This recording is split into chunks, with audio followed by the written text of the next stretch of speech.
Hello, nice to have you here. Welcome. Today we are going to go from this to this. So, triangular braids on natural hair.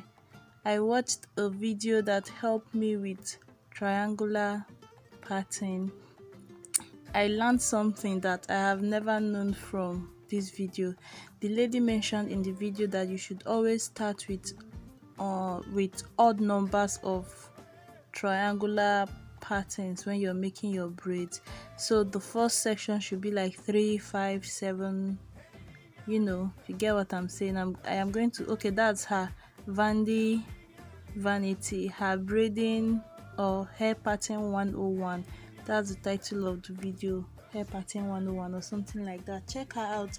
That video taught me that, and also how to ensure that I start from the front of the line when making the triangular pattern, so that if you're going to mess up, it will be in the middle of the braids. And I applied that to when I was making this hair. So I started off with 5 sections. I made a pattern in the middle just to be sure when I started those 5 sections that my braiding is going to be even, and I got that down. So now I am focusing on the outer part of the line around the edges of the hair to make sure those parts are down to the T before I move over to the middle. So I would start from the right hand side, make the braids from the edges, go over to the left hand side and make the braids at the edges wherever the meet in the middle. If the triangle doesn't turn out perfect, I just ignore it and move over, just so that the section that is most visible is closest to perfection. So in braiding her hair, I incorporate her whole hair into one of the legs of my 3 braiding strands when making the box braids, because I found out that it was so much easier for me to be able to conceal her 4C, or at least her type 4 hairstyle, her type 4 natural hair. Her hair is a little bit, maybe it's 4B. I think it's 4B. It's not like the strongest I have worked with. So intermittently I use my water spray and very little leave-in conditioner to just soften the hair again. I didn't blow dry her hair at all, of course. So I have made the first 2 rows, and now I am onto the 3rd row. Again, I am checking from the 2nd row to make sure that it blends into this next row. That is my first priority, and my second priority now is to make sure that the hair is perfect around the edges. So I make sure it flows, the edges flows in from the 2nd row, just to make everything look seamless. So I take up that one line from the 2nd row before focusing on making the edges okay, and that was just the secret to this thing.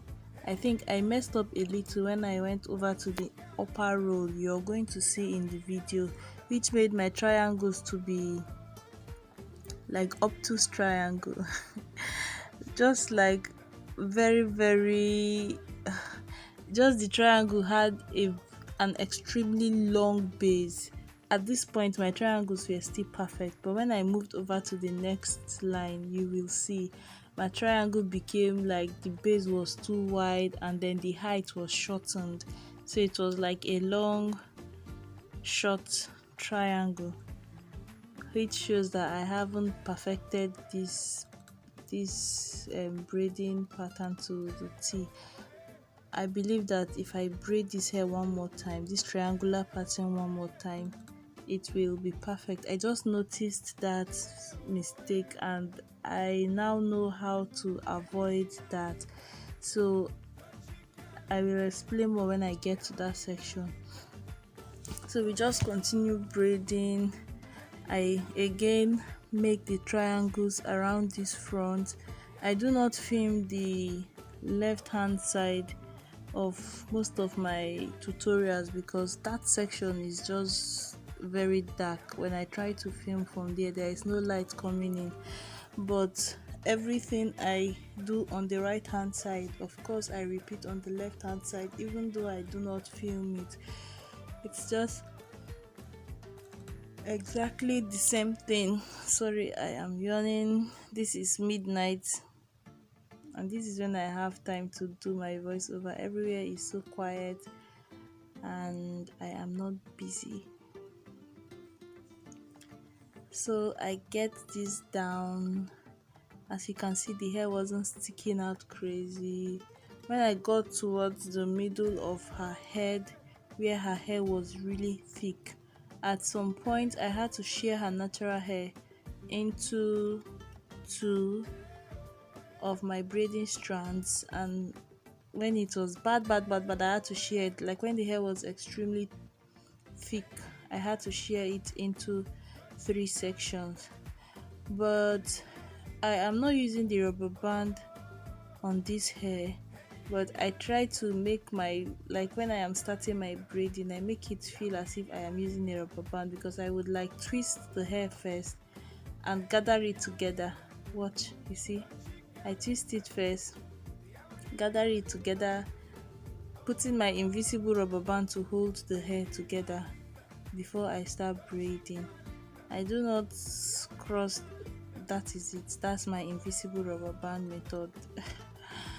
So it gathers the whole hair together to help me get a strong enough base. And because her hair is soft from these sections, I just braid that way. If you do this with relaxed, like very silky relaxed hair, the braid is most likely going to start slipping off before it gets old. So I only do this with the natural hair. I don't think I have braided a relaxed hair on camera before, but you would see that I don't do this because the hair can, if you tug on the hair, it will start slipping off. So what am I forgetting? Let's see if you can see. Okay, so before I start braiding, I do not like share my, I used to like have 2:1 ratio of braiding hair and cross the 1 ratio over, so that I would have 3 equal parts. But now I just stick my hand in the middle of one of the section and start braiding. No time. So here again, can you see I just sheared her natural hair into 2 sections because it is getting thick. So I have it into 2 sections there, and I take my time to slowly ensure that the hair does not stick out. So the row I just finished, as you can see, the row before this one, the triangles are kind of like their base is wide. Those 2 lines,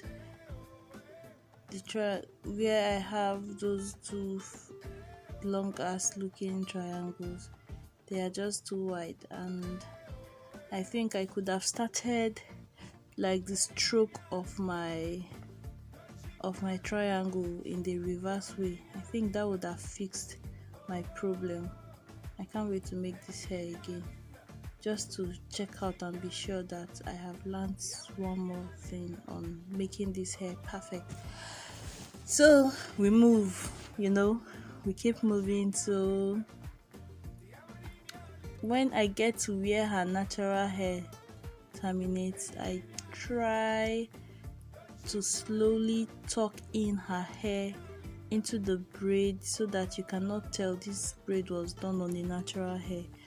And something that helps it get concealed is if the hair is really detangled and when it is wet. So I try to mist the hair as I go along. Here I am shearing her hair into 3 into my braiding hair because the hair was just so thick, and it's becoming increasingly difficult to tuck the hair into the braiding hair. But I just take my time to make sure it doesn't look like a natural hair braid, since I am not using braiding wax. And we are almost done I kept on going round and round until I got to the middle of the last section of the hair. Until I got to the middle, which is the last section. So now I need to trim the braiding hair away. We used 1 pack of braiding hair, and the braiding hair is Lush extensions, Lush braiding hair. It's like a new product in this part of Nigeria. I don't know if it might have been existing in Lagos for longer than this, but I just started seeing this braiding hair in Port Harcourt this year, towards the ending of this year. And yesterday I braided with Darling Superstar attachment. Today I am braiding with Lush. I can tell you I prefer this Lush. I prefer the texture.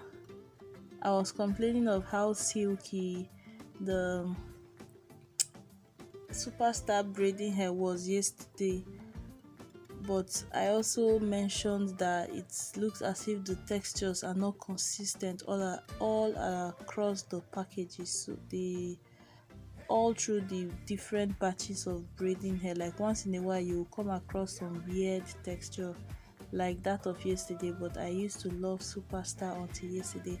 But for now, this is the first time, this is not the first time, but this is the first time I am recording a Lush hair tutorial, and it didn't disappoint me. I used just 1 pack of braiding hair for this hair, cut into 4. Now I want to put in coils in the hair, but I do not want it to affect the length of the hair. I don't want the hair to get shorter. This is cut 4, so the hair is not that long, and I don't want it shorter again because she's still like a kid. She's a teenager, and this Christmas hair, who wants very short Christmas hair? I don't know, I just didn't want to take away too much from the length. She was complaining and kept on asking me, am I going to press hot water on her hair? And I can just feel that fear. Like, if there is a way I can avoid something that scares or just makes my customer uncomfortable, I will. So she was so scared of me using hot water on her scalp or close to the braids in front. If you're in Nigeria, you know that we do this thing like very unnecessarily sometimes. But I needed the braids to be kind of flexible, and that is what hot water also does. So I just used my hand dryer to apply some heat to it to reduce how stiff the braids are. And then for my coils, I wanted like a nonchalant, there is no coil type of coils going in, just a little bit hint of coils. My triangles in most part of the hair were perfect and beautiful. Thank you, Mrs. Vanity, for the extra tip I just learned. After years, I have braided this triangular braid several times before, don't mind me, but I learned something from her video and I appreciate that. My client loved her hair, and the thickness of the natural hair, it's just not letting like the roots, the part I am playing with now, it's not letting it be that flexible. It's still just kind of stiff, but she loved her hair and I love it too. I like the hint of coils without it looking too coily. And check out my other videos. I have more braiding tutorials that I explain every single thing. You will learn one new tip. I really appreciate you stopping over. Thank you for spending time on my channel. Bye.